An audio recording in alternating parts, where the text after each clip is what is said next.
So I started music very early when I was I don't know, 8 years or something, and I was growing up in a little small town, so we always meet up in a garage of a friend of mine, and his father, he was a really nerd, and he had a lot of music instruments there, and we always been there, played around, and that's how my music journey started. Yeah, so actually I was jumping into it right away. I mean, after I figured out some stuff, but for me it was always the exciting thing to play in front of an audience, because I want to have this exchange, you know, I want to have this special moment right now in this moment with other people. So for me it was always clear, okay, I want to play live, so and then I just did it. So I make my living out with my day job, which is at Schneidersladen, and my music I do because I love it. You know, I also don't want to earn money with my passion. It should stay my passion, and it should not, because at the moment I think where you need to make a living out of something you love, you have to make compromises, and I don't want to make compromises. So that's why that's never important for me, to be honest. Yeah. I started together with Miguel, also a colleague of mine, this project where we just put this bunch of colleagues at one place and we just do concerts, you know. I was playing quite often at this festival called Freaks of Nature, who was organized by two friends also, like Anko and Nati. And I was playing there like 4 times in a row, and I loved it a lot. It was one of the best experiences I ever had because of everything, the surroundings, the audience. It was beautiful there. The audience is always different, the vibe is always different. You know, you get a lot of input from the people who are there. It's a way of communication, you know, between yourself, the instrument, and the people out there on the dance floor.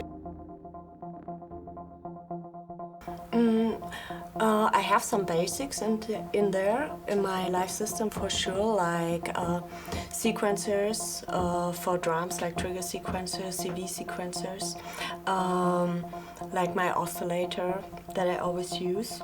I change it all the time depending on what I want to do, you know, sound-wise. I switch modules, filters, this, that.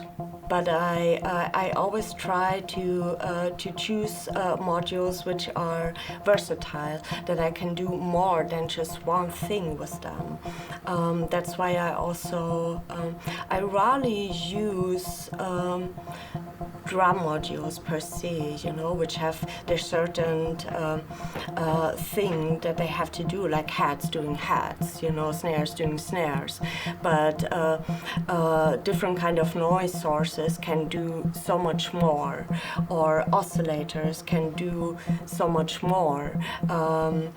It's always like I have to find a balance, you know. I also have to always try to not make it too complicated, you know, like keep it simple but interesting, because I only have 2 hands, you know. That's also a very important point. So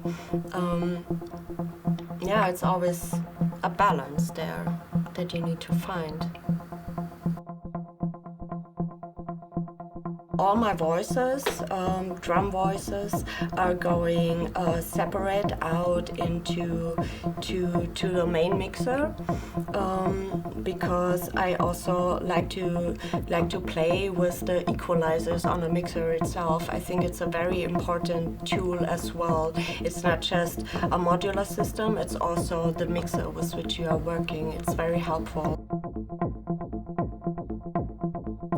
with my kick drum, I do it very special because I have here this mixer, which does a very interesting thing. If you create a feedback loop, it gives the kick drum and the bass line just more boost and add some harmonics to it. So in general, it sounds more fatter, and it distorts in a very interesting way.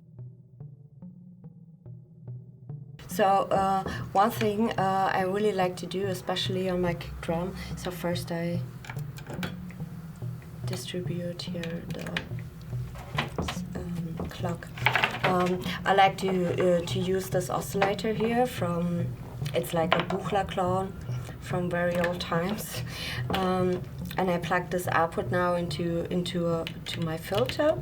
It's a multi-filter with different kind of outputs like low pass, band pass, high pass, and so on. And I plug this output of the filter into my mixer here. Then, whoopee, the resonance. Then we already hear something, so it's just like a steady tone. Now I take my trigger sequencer here, plug it into the CV control of the, oopsie, you hear it already.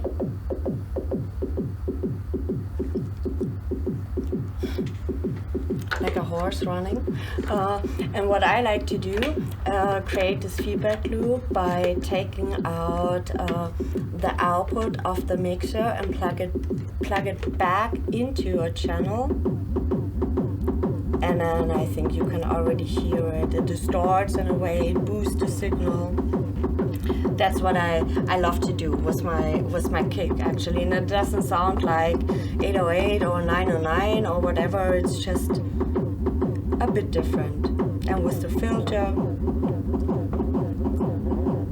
I can crank the resonance if I want to. Or I can make it really low, and so on. I don't prepare sequences. I mean, in regards of drums, there's always a basic structure, especially in techno music.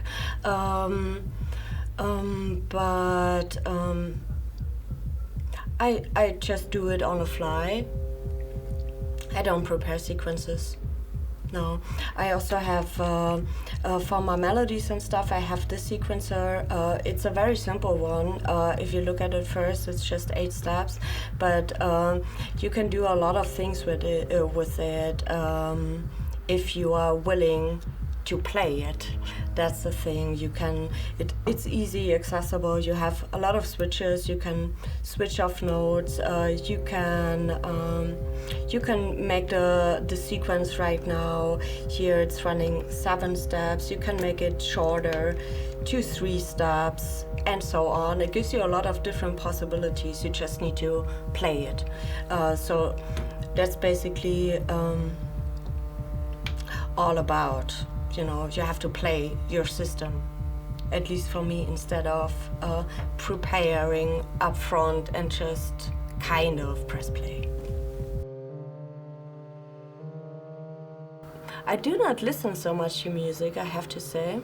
I rather do music than myself. But that's how I escape, in a way, to just get out of the loud big city, find some rest. Yeah.